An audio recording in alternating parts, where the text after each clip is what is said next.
Hello, I'm Mary Wynn. I'm Vice President of Scholarship America. And Scholarship America is the nation's largest provider of private scholarships. We help students prepare and pursue and complete their post-secondary degrees through local and national scholarship programs and emergency financial assistance programs. So in addition to my work at Scholarship America, I am also the parent of a high school senior and a high school freshman. And I am working with my daughter right now, as a matter of fact, on a few different scholarship applications. So I definitely feel your pain, and I am very happy to be here with you today to let you know what I know and have a good discussion about this. I am going to stop along the way and ask for questions. There's a spot for you to type in those questions, and I'll get to as many as I can. And we'll also have some time at the end as well. But before we start talking about where to find scholarships and how to make sure that your son or daughter is prepared to apply for them, let's just take a couple of minutes and talk about why scholarships are important. So I'd like to hear from you, actually, and it gives me a chance to know that you're out there and that the interactive part of this presentation is working. So if you wouldn't mind just typing your responses, and if you have any, that would be great. I just want to hear from you. Why do you think scholarships are important to you and your family, your students? I mean, why are you here today to learn about them? Why do you think they're important? So, yep, it's free money for college, absolutely. Yes, recognition. It looks good on a scholarship application, or I mean on a college application. Yes. Okay, so right, those are all a couple more responses coming in also about free money. Great, those are all really, really great answers. Now, in my day, and probably in your day too, if you're as old as I am, scholarships were usually just a nice pat on the back, kind of that recognition for a job well done, or recognition for some special achievement, merit-based achievement. Depending on your circumstances, they maybe helped a little bit with paying for college, but today, as you all are probably painfully aware, college expenses have grown so significantly in the past 10 years in particular. What this graph shows is that scholarships and grants are actually quite a bit more important than they used to be in terms of paying for college. So the graph shows the many different sources of funds that families and students use to pay for the cost of tuition, room and board and books, etc. Now, while it initially looks impressive that nearly 30% of how people pay for college education is coming through scholarships and grants, if you look a little bit closer at that graph, you'll see that 46%, or the majority of how college is being paid for today, is by borrowing money, which again probably is not a big surprise to you. So whether it's parents borrowing money or the students or a combination thereof, student debt, borrowing money for college is becoming more and more common, and quite frankly more and more concerning for individuals, families, and for the nation's economy as a whole. Now, one important way for you and your student to try and reduce that level of borrowing is to look at private scholarships as not just that nice extra reward, but again, an important part of how you put together that entire financial package to pay for your student's college. Now, unfortunately, while most scholarships are not going to pay for the whole kit and caboodle, there are a few out there, but they're pretty few and far between. They are really essential for what we call bridging the gap between the increasing costs of college, the reduced state and federal loans that are federal financial aid that's available, and of course what us families are able to pay out of our pocket. But the good news is, while there aren't, giant scholarships out there for every student, The good news is there is really a lot of money out there. Hundreds of millions of dollars, as a matter of fact, are given every year to students in the form of scholarships. Just my organization alone, Scholarship America, last year distributed more than $200 million to over 100,000 students. So the money is out there. Oftentimes students will get several small scholarships, to kind of add up to that bigger chunk that they're missing, and that's great. And we're going to talk about where to find those and how to get ready to apply for them and submit a good application in a few minutes. So, but the best part of the scholarship money, of course, and some of you alluded to this earlier in your comments, is that it is free money. It does not have to be paid back. It is not a loan. In fact, scholarships should really play a critical role in reducing the size of a student's loan. And so that's, I think, the most important role scholarships play today, is actually lowering or helping to lower that level of student debt. Scholarships are grants. They are financial awards for students in recognition of certain achievements, participation, or sometimes they are just based strictly on need, and so they recognize that families have an additional need. But regardless of what the scholarship is for, you should never look at a scholarship as charity or a handout. They are actually an investment in your student's future. They're an investment that says, we believe in your student, we believe in the power of education. And while this investment doesn't have to be paid back dollar for dollar like a loan, the people or organizations that are making that investment in your student do expect to see a return on that investment. So just as if you or I were to write a check to fund some other kid's education, we would want to know that that student is going to be successful, is going to use that money wisely, complete their degree, and go out and make their educational and their career dreams come true. And so your student needs to look at that award in that same way, that somebody is making an investment in them. So let's take a look at the next slide. How do we make sure that our students are ready to go out and find these scholarships? Well, like anything else in life, preparation is really the key. I really recommend that you don't just decide to start looking one day and fill out an application the next day. It's better, the more preparation that is put into it, the more likely your student will be successful. So the first thing to do, and this is really important whether your student is a senior in high school this year or a freshman or even already in college, but the earlier they can get going on this, the better. And the first thing really is to create what we call a personal inventory. And that's really like just creating a profile about themselves. It's really a chance for them to reflect on who it is they think they are, what's important to them, what they want to do in their life, where they see themselves in 5, 10, 15 years. All of the things that sort of make up him or her. I mean, that's really the type of thing that they should be reflecting on and really jotting those things down. It's not in any kind of an essay form or anything like that. It's really just a nice laundry list, if you will, of what are those elements about them that is unique, that is important, and what do they want to do in the future. Because many of those types of questions are asked on scholarship applications, particularly essay questions. They want to know about talents and interests.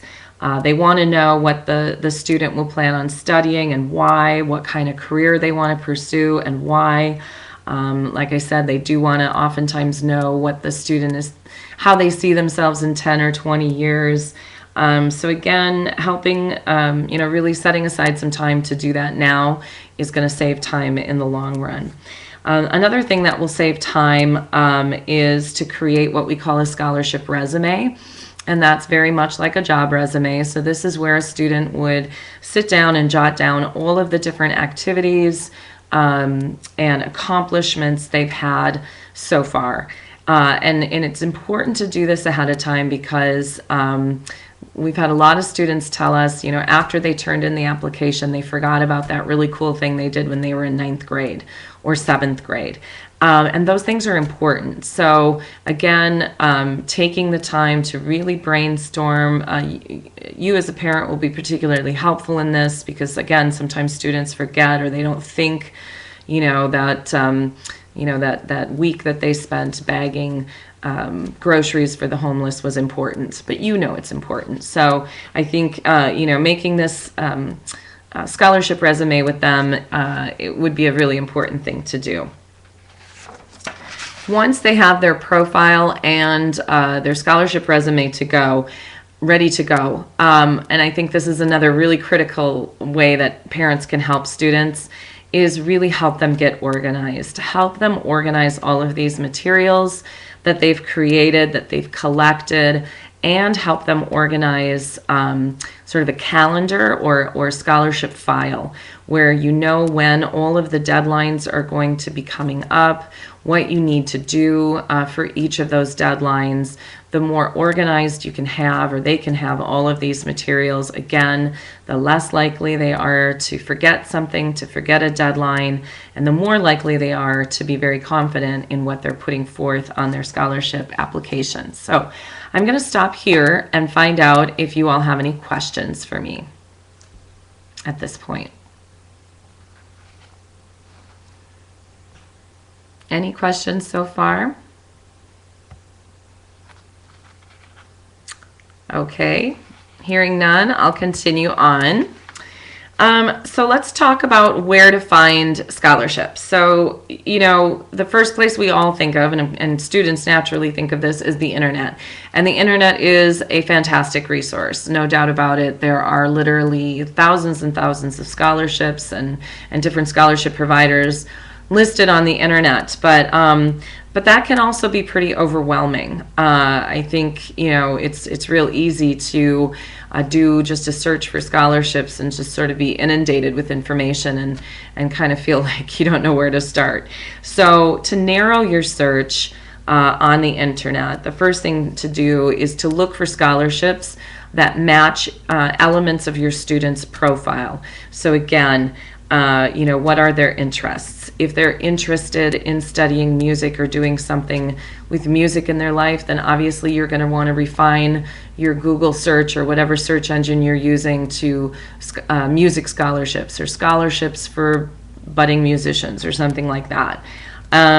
If you are of a certain cultural or ethnic heritage, make sure you search for scholarships based on that, because there are a lot of scholarships out there specifically designed for that. I've included a few resources here on the page that you see on the screen. These are just a few of the many that are out there, but these are kind of the big ones, and I think the ones that are really, really good at connecting students with scholarships. So make sure that you visit these as well as others that you might find. Now, social media is becoming a growing part of the scholarship and actually the college search process. And I guess that shouldn't surprise any of us, given how much, everybody seems to be using social media today. Well, colleges and scholarship providers are no different. They're getting in the game as well. So what I've put on the screen right now, if you use Twitter, these are just a list of Twitter handles you may want to follow to ensure that you're making the most of every opportunity out there for scholarships. But I wanted to take just a second too to talk about both the pitfalls of social media as well as how your student can use social media to their advantage. So again, it can be a great strategy, but there's really some important do's and don'ts when it comes to social media. So let's talk about those for a second. Hopefully by now your kids know that anything that they post online is not private. Even if they've got all of their privacy settings on Facebook locked down, or they think just because they're Snapchatting and the Snapchat is removed after 10 seconds or whatever it is that nobody can ever see it again. Hopefully they understand that once they share it, it's just out there, and it can always be attributed to them. And oftentimes these things, unfortunately, have a way of seeing the light of day. So when it comes to social media, I think here's a good rule of thumb to share with your kids. If you wouldn't want your grandma or your college admissions officer to see something that you're posting or you're sending on to a friend or whatever, then just don't do it. They're at a critical age right now where people really are looking at what they are about. And just to give you some statistics around that in case they don't believe you, more and more colleges really are using social media sites to attract new students, and they're also using social media as a way to, as I said, sort of look into the students that are applying to get on their campuses. So more than 1/3 of colleges and universities that were surveyed who are using social media actually said what they were finding when they were looking into the students who were applying to them, they didn't really like. So it definitely, it can be a turnoff if students are not being careful about what they're doing. But instead of being afraid of social media, and I certainly don't want you all running out there and shutting off your students' Facebook pages, etc., let's think about how we can turn this into a positive and use social media to your students' favor. So really, students should start thinking about how these platforms can be another platform to showcase the better parts of themselves. So how they can showcase their volunteer activities, how they can showcase their achievements and their accomplishments, their interests. If they're an artist, they can upload pictures or poems or paintings, whatever. If they're an athlete, they can post their different accomplishments. If they're very academically minded, they can talk about that. They could start a blog too if they have a really special interest in something, some kind of field or whatever. I mean, these are all ways that they can really, again, showcase their talent and use the medium to their advantage. So again, I think social media is a great thing. There's just a little bit of caution that comes with it, but a whole lot of opportunity. So let's move on. The internet and social media are great ways to find scholarships for sure, but let's not forget the backyard, so to speak. There are incredible scholarship opportunities on a local level. Most communities, whether you live in a small town or a big city or something in between, they're going to have many locally based scholarship programs.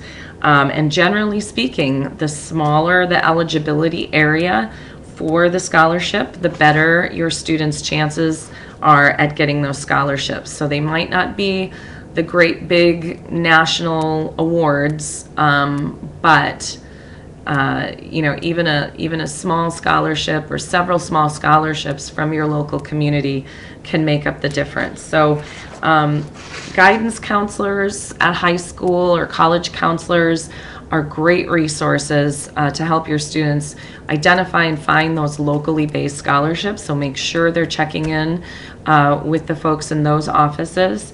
In addition, as a parent, you might want to ask or check with your employer. A lot of companies offer scholarships specifically for children of employees. So that's another great resource that might be appropriate for your situation. Also, think about all of the different organizations you and your family are involved in, whether those are religious organizations or labor unions, community service groups, the military, etc. A lot of these different associations also carry scholarships for people, children of people who are involved in their organizations. And finally, if your student has a student job, or a job, I should say, they should check with their employer as well. There again, many employers offer scholarships to their student workers, so that is another avenue to check out. On this next slide, on this next slide, I just put a few of the scholarships that Scholarship America manages. And our website is right there for you. I would encourage you to go to this website, look at the tab that says Open Scholarships, and you can read more about these that I've listed here, as well as read about many others that are listed. I picked out these 3 because their deadlines are coming up fairly soon, and they're also very open. You don't have to live in a specific area or, be interested in a certain type of thing. These are pretty open scholarships for students, and so I put those there. But again, check out our website, scholarshipamerica.org, and check there frequently to see what else we have available. And I'm going to stop again and see if there are any questions. So I have a question here about the personal inventory. Is it a form of an essay? That is a great question. And while it is not a personal essay, it is actually what I call the building blocks to create a personal essay. So it's just it's almost like a rough draft or just a bulleted list of all of those elements about your student's life that that they want to just really reflect on and take some time and think about, so that when they do get to that essay question, they're not totally staring at a blank piece of paper. They have something that they can go on, something that they've already put some thought into. But each essay on scholarships are going to be slightly different. You never know what kind of specific angle they're going to ask, but having a personal inventory is going to be a great place for them to start sort of the well to go back to in terms of information. Another question has come in about, is there a limit to how many scholarships one can apply for? There certainly is not a limit in terms of scholarships that you can apply for. Scholarships are private primarily. They're private. They come from lots of different private sources, whether those are individual donors or organizations. Now, one single organization may have a limit to how many you can apply for just through them, but there are thousands of scholarship providers across the country. So there really isn't any limit in terms of how many times you can apply, or how many scholarships you can apply for, I should say. This question is about finding a comprehensive list of recommended scholarships. So Fabio, I did a few slides earlier list some internet resources where you can go to get really comprehensive. They're called scholarship search engines. This presentation is being recorded, so you can always go back and look at those resources. And I'll just take a couple more now. Angela asks if there is a place to find an example of a personal inventory list. That's a great question. I don't know of, other than what we have at Scholarship America, and I'll tell you that when we get to the end of the presentation, a couple resources that we have might be a good resource. I can't think of anything else off the top of my head in terms of a personal inventory list. But just, again, think of it as a personal profile. If you were to sit down, or if your student, rather, are going to sit down and just kind of write a laundry list of everything about him or her. If they were just going to tell some stranger off the street, what is it about, Steve, or what is it about, Ashley? That's really what a personal inventory is, or a personal profile. What is it about your student that you would want other people to know, and that they don't want to forget to say in one of these applications, because it's really easy to forget, especially if you've got a deadline looming. And let's see, just a couple more. This question is about if there's just one application that can be used for multiple scholarships, such as the ones I've listed on the screen here. And this is a question from Sam. Sam, as a parent myself, who's already had to fill out several different scholarship applications, I wish I could say the answer is yes, there's just one. You fill it out one time and it's good for all of them. But unfortunately, that is not how it goes. The 3 that I have listed here will all have their own individual applications, and yes, you will get very tired, and your student will get very tired of answering the same things over and over. But again, that's why having all of this preparation and doing all of this preparation first, a lot of times they'll just be able to cut and paste, stuff into the different scholarship applications that they're seeing. Now, when you do a scholarship search, like if you go to FastWeb to do a scholarship search, they will have you fill out a profile. It's pretty short, and that will match them then to specific scholarships that kind of fit that profile. So sometimes scholarship search engines, you can, just answer the same question once and come up with a lot of different options. But in terms of the applications, those tend to be, each scholarship provider tends to have their own. There isn't a universal scholarship application yet. We can all dream that that will happen. And one more question right now. This is from Stella. She says, how about merit scholarships, merit award scholarships, any suggestions? So there are really three different kinds of scholarships. They fit into 3 different categories. There's merit-based scholarships, which are just based on students' accomplishments, whether those accomplishments are academic, whether those accomplishments are service-oriented, whether those accomplishments are in athletics or any other kind of extracurricular activity. So it's just merit. There's no financial need or financial consideration taken into account. There are a lot of merit-based scholarships out there. The second category of scholarships are the ones that are based strictly on financial need. They may still have some minimum criteria around GPA and that kind of thing, but they're really just designed to help the lower income or lower middle income student afford college. And then there's the third category, which is a combination of merit and financial need.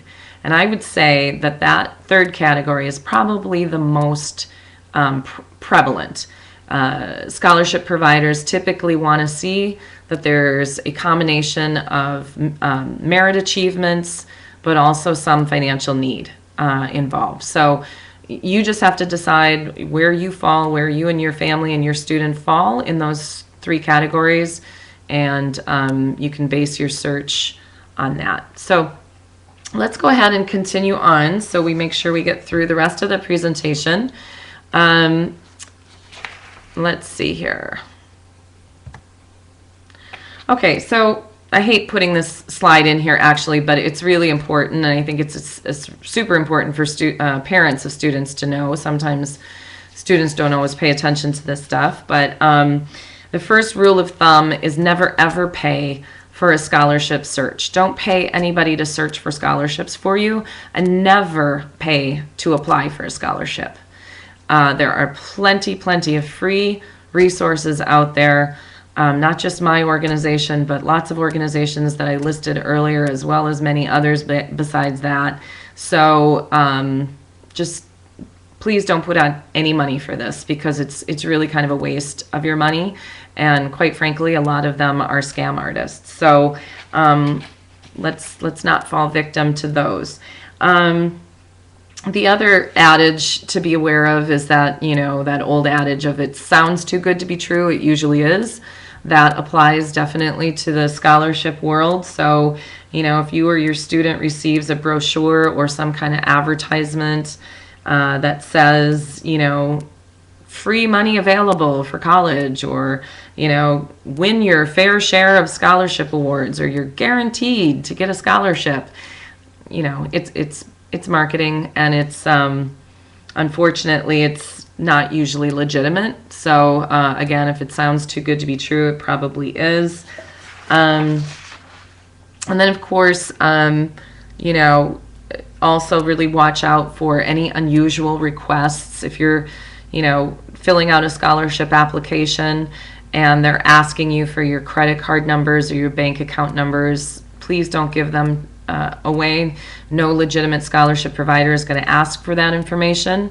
Now, again, if the scholarship is based on a financial need, they are going to want some information from about your personal finances, but in terms of how much your last income tax statement and that kind of thing, or they may ask for a copy of the FAFSA, the federal application for financial aid, that type of thing, but they would never ask you for credit card numbers or bank account numbers. So again, just use common sense when it comes to that.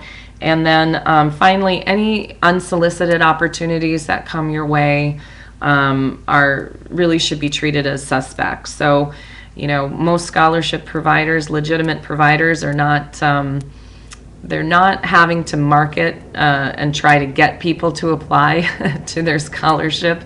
They typically have more applications than they can handle. So, again, any unsolicited offers should be looked at with some suspicion. So now you've gone through all of the preparation. You have done your search, you've got all of the scholarships lined up that your student is going to apply for. So what do we do? How do we make sure that that your student puts together a really effective application? That's going to be the next part of this presentation. So really the first thing you want to understand and make sure your student understands is, what is the scholarship sponsor or provider? What are they looking for? Why do they want to give a scholarship out?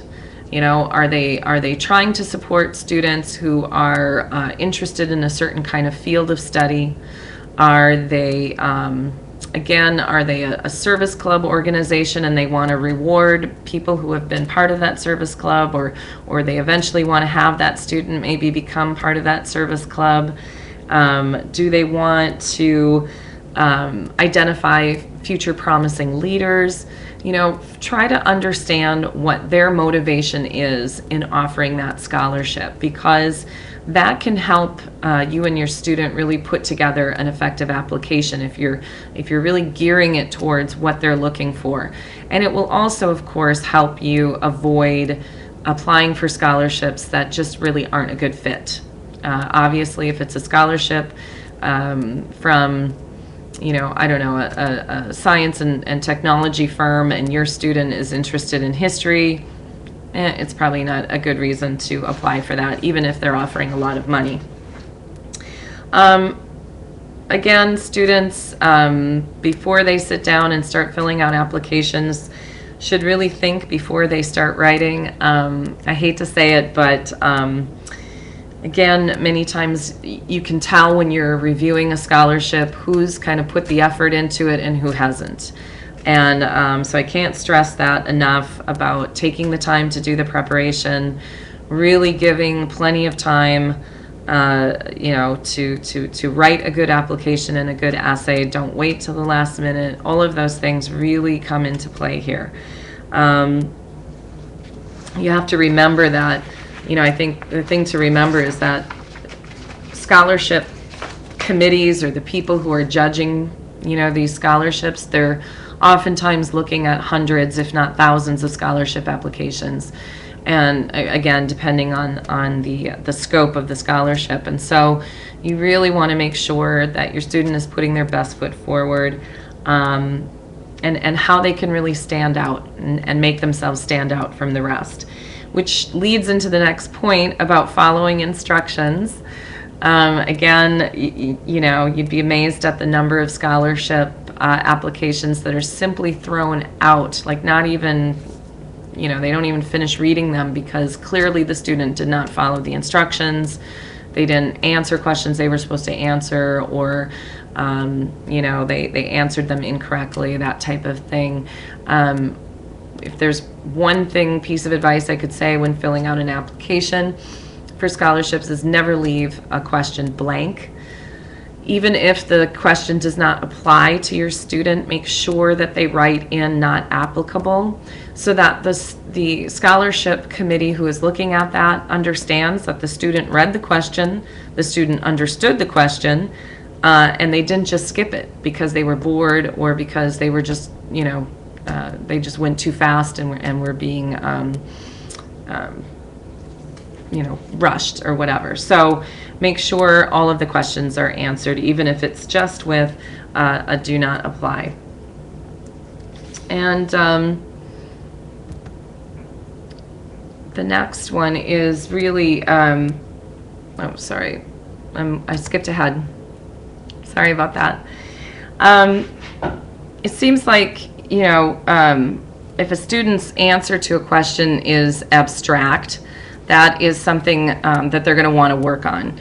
Abstract answers really leave the committee or the folks who are reviewing these scholarships hungry for more information. So always make sure your student is following up an abstract answer with a concrete example. So, it's just sort of like what our English teachers used to tell us, right? Show me what you mean, don't just tell me what you mean. So that's an important rule of thumb. And then, of course, nothing is less impressive on a scholarship application than misspelled words, poor grammar, etc. So proofread, proofread, proofread. Your student should proofread it, you should proofread it, but have somebody else who's not as close to the situation proofread it as well. We really recommend that the student use resources that they have at the school. Again, whether it's their English teacher, their guidance counselor, somebody who would just be willing to take a moment to read over an application. It's really helpful to get that outside perspective and that outside feedback. And then I said this earlier, don't use the application deadline as your deadline. Make sure that whatever the application deadline is, so if the deadline's March 31st, your student's deadline should be March 15th. That's when they should be completely done, and so they have time to have somebody else proofread it. They have time to get their references if needed in order, and they have plenty of time to actually send it in. And even if it's an online application, the worst thing students do is wait till the absolute last minute. You can imagine, thousands of scholarship applications coming in all at once and servers crash. It happens all the time. So make sure that they're early and not pushing those deadlines. If it is a written application, make sure the student's name is on every page of the written application. And the reason for this is oftentimes those applications will get literally pulled apart, and one person on the scholarship committee will be reading all of page 1, and the next person will be reading all of the page 2s. It's actually a really good way to evaluate scholarships. It's a best practice that we tell our scholarship affiliates to use, because it just keeps it very objective if one person is just reviewing sort of one part of the scholarship application. But if a name is not on every page, sometimes it can get lost in the shuffle. So that's just a precaution. It doesn't hurt to put the name on every page. And then finally, make sure, and kind of covered this already, your student is asking for help if they need it. We're not all the best writers, and so make sure if you have somebody in your family or an acquaintance, a friend, coworker who is a really good writer, use them. It just, anything your student can do, again, to set themselves apart, and a really well-written scholarship essay is going to make a huge difference. So use the folks who you know to help. Okay, now once your student receives a scholarship, that's a great day, because it's a huge sense of relief and accomplishment, and definitely an opportunity to celebrate your student, and make sure you do that, because it is a big accomplishment to receive a scholarship. But it doesn't end there. There's a lot of other things that go with receiving a scholarship that you and they need to be aware of. The first thing is to understand the policies that come along with those scholarships. Each scholarship provider is going to be a little different in terms of what they require. Some of them are going to have a form that is required to fill out, stating that you accept the award. Maybe they have an online form they want you to go to and fill that out. Some scholarship providers have some expectations around the receipt of the scholarship. For instance, they might expect your student to write a thank you note before they receive that money, or they might expect that the student come to an awards ceremony or a donor, thank you party, something like that. So really important to understand what all of the policies and expectations are around the receipt of that scholarship. You also want to understand how the college and university that your student is thinking about attending is going to treat that outside scholarship. So you want to make sure that your student contacts the financial aid person that they've been assigned to at that college and university. Let them know that they've received, X amount of dollars from X organization, and ask them point blank, what is this scholarship going to do for my financial aid package? And the answer you want to hear is that the college and university will not displace the money that they were already going to give your student. So if your college and university has already given you a financial aid package and it includes X amount of dollars in institutional aid, you do not want that institution telling you, oh, okay, you've got $1,000 scholarship, well, we're going to reduce our institutional aid by $1,000. Because guess what? Your student is not ahead of the game anymore. They're at the same place that they were, and really the scholarship that is supposed to be benefiting the student has now benefited the college or university. So what you want to hear is that the college and university will take that scholarship money and reduce the unmet need portion of the student's financial aid package, and particularly the self-help portion. So the self-help portion is the portion of that, it's self-help. It's how the student is going to help themselves. So that self-help portion is usually made up of student loans or work study. So that's what you want to see reduced, because again, we go back to the beginning of this presentation and I said that scholarships really should be a way to reduce the amount of debt or the amount of borrowing a student has to do in order to afford college. So again, just make sure that you have that conversation with the college or university. 9 times out of 10, you're going to hear a great answer, because most colleges and universities today do treat scholarships fairly and the way they should be treated. But there are still the occasional ones who won't. So again, just be very, very aware of what your college and university, what your student's college and university how they will treat that scholarship. Saying thank you and telling the story, really shouldn't have to say this, but again, it's very disheartening working for a scholarship providing organization myself to know how many students never do this, never say thank you, never take the time to write that note, to share how much the scholarship means to them, what they're going to do with it, and not just right at that moment, not when they're about to go off to college, but come back 2, 3, 4 years later when they're done with college. Let that scholarship provider know what that scholarship meant to them, because that is how the scholarship provider is able to continue to get donations. Donors want to read about student stories. That's why they are donating their money. They want to help students. So if they can read or see or shake a hand of a student that they've helped, that means they'll continue to give, and that means other parents, students, maybe students that younger siblings will have that same opportunity. So again, I can't stress that enough. Really make sure your students are very aware of what a really incredible gift scholarships are, and how important it is to say thank you.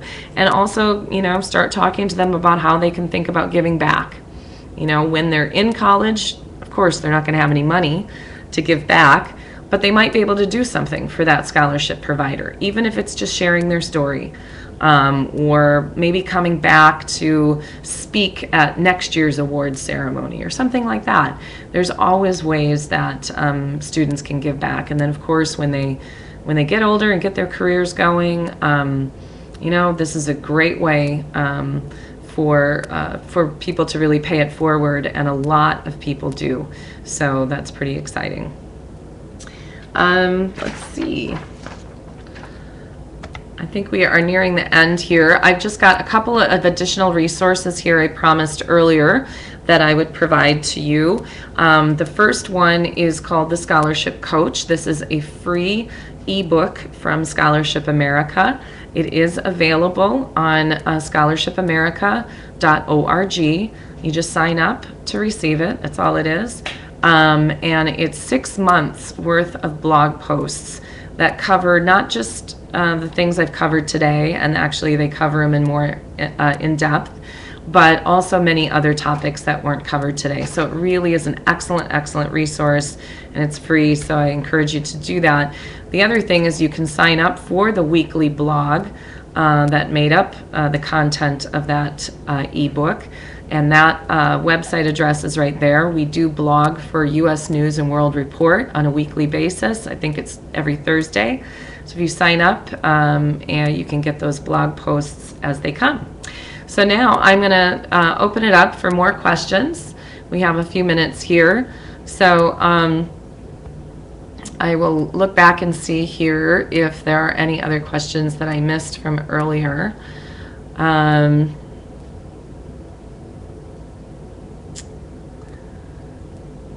Someone's asking about official transcripts or unofficial transcripts. Really, the scholarship provider, there again, you have to read very carefully the instructions, what they're looking for.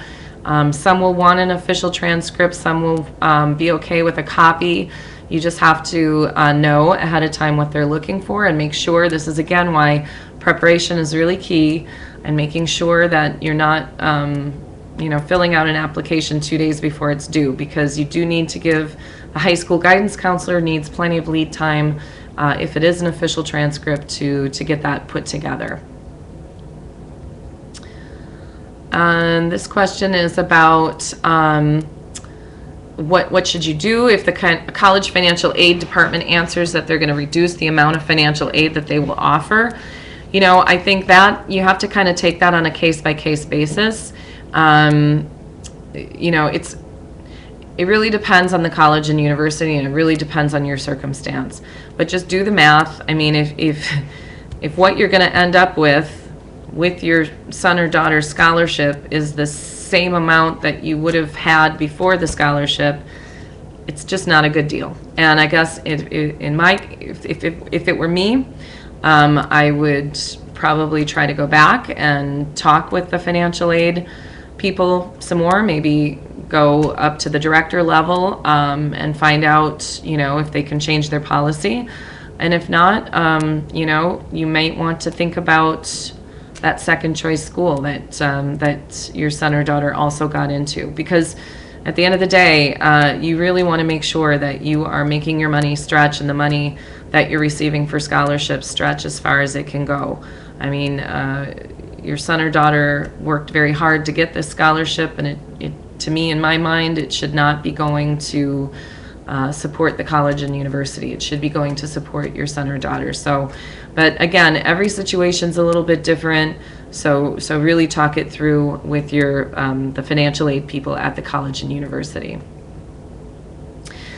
Here's a question. It's about how early can students start applying for scholarships? Can juniors start applying? The answer is yes. There are scholarships out there specifically for juniors in high school. However, even if there aren't scholarships available, I'm going to again encourage all of you who have juniors, sophomores, even freshmen, to start the process early. And what I mean by that is not necessarily filling out a scholarship application, but doing all of those preparation things.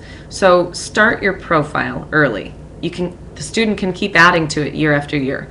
Start the scholarship resume early. Keep adding to it year after year.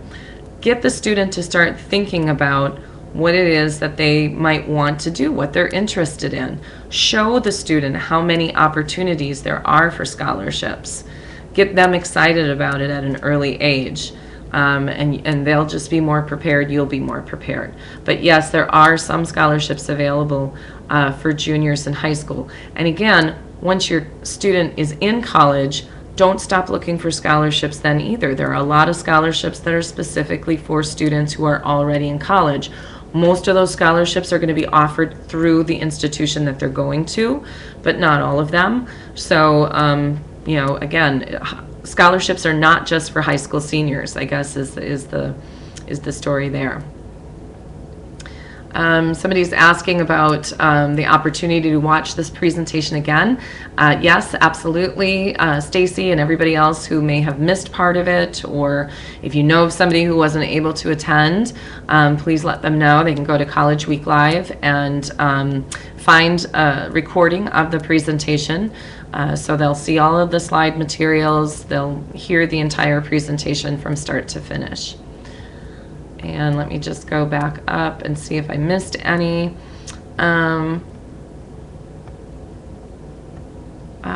questions. Sorry. Let's see. So that was a question about students going to college, and I think I just answered that one.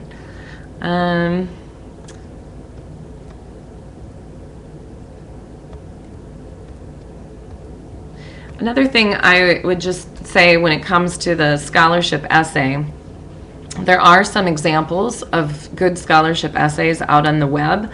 That's another resource for you if you're kind of scratching your head and wondering how to put together a good essay. I would encourage you to look at some samples. One tip that I would share with you about essays, scholarship essays, is that the more creative you can be, the more you can really help your son or daughter stand out, be unique. I guess think of it this way. If you were somebody sitting on a scholarship committee and you had, whether it's 10 essays to read or 100 essays to read or more, what is it that's going to kind of draw you in? What's going to make you want to continue to read? Because after a while, you can imagine they all kind of sound the same. So, just think about a way to frame things a little bit differently. Really make sure that your student is kind of putting that one unique spin on it. Because we're all unique and we all look at things just a little bit differently. And at the end of the day, they really want to know your student. So that would be just a little personal tip for you. This is a question about students who, again, the students who are already freshmen in college. Absolutely make sure they check in with their college counseling office. They have lists of scholarships that are available. Most of them are online. Most colleges have an online scholarship application that the current student can fill out. Make sure they check with their department. For instance, if they are studying mathematics, make sure they check with the mathematics department to see if there are any specific scholarships for math students or English or whatever the department is. So a lot of times there's general scholarships for that college, but a lot of times they're very specific to students who are studying a certain topic. So I think that's all of the questions I see so far. And you're very welcome. For those of you who thanked me, I hope this was helpful. Again, I understand what you're going through. It's an exciting time, but it's also a nerve-wracking time. So, again, the more that you can do to help, but your student, I think this is a great opportunity for them to put their best foot forward. They're about ready to enter college. They are going to have to do a lot of this stuff themselves now, all of the writing and all of this. So think of scholarship application. Even if they don't get any scholarships, it's a great exercise for them to do. It really is. It's part of being prepared for college. So I applaud you all for taking that step to help your students, and I think it'll be a very worthwhile adventure for you. And good luck. Thank you.